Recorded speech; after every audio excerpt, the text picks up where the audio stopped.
পাল্টানো দরকার, পাল্টানো দরকার।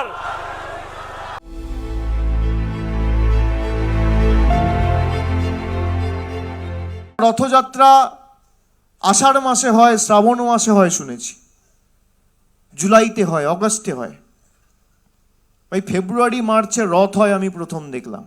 ये रथयात्रा आपका शेष यात्रा होगा, विनाश यात्रा होगा।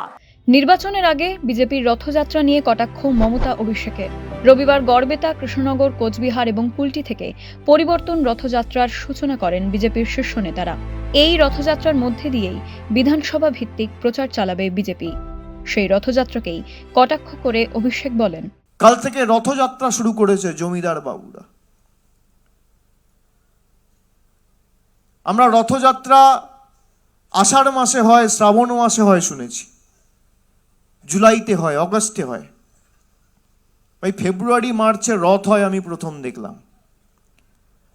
আমরা জগন্নাথ দেবের রথের কথা শুনেছি, আমরা মহাভারতে শ্রীকৃষ্ণ অর্জুনের রথের কথা শুনেছি, আমরা দেবদেবীদের রথের কথা শুনেছি, 2 নম্বর চিটিংবাজদের রথের কথা শুনিনি, এই প্রথম শুনলাম।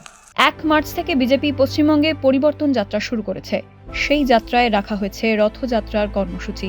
সেই প্রসঙ্গকেই এবার টেনে বিজেপিকে কটাক্ষ করতে ছাড়েনি মুখ্যমন্ত্রী মমতা বন্দ্যোপাধ্যায়ও। इधर में 5 स्टार होटल का कार लेके रथयात्रा कर रहा है। ये रथयात्रा आपका शेष यात्रा होगा, विनाश यात्रा होगा, आप देख लीजिए।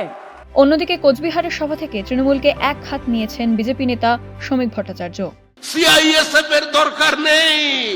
কলকাতার মাটিতে দাঁড়িয়ে, কুচবিহারের মাটিতে দাঁড়িয়ে বাংলার পুলিশকে দিয়েও নির্বাচন করলে তৃণমূল হারবে।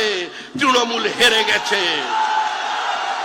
আপনারা থাকবেন রথে আর তৃণমূল কংগ্রেস থাকবে পথে। জমিদাররা থাকবে রথে আর মামাটি মানুষ থাকবে পথে। পথে এবার নামো সাথী, পথেই হবে পথ চেনা। রথযাত্রা ঘিরে চলছে শাসক বিরোধী তরজা।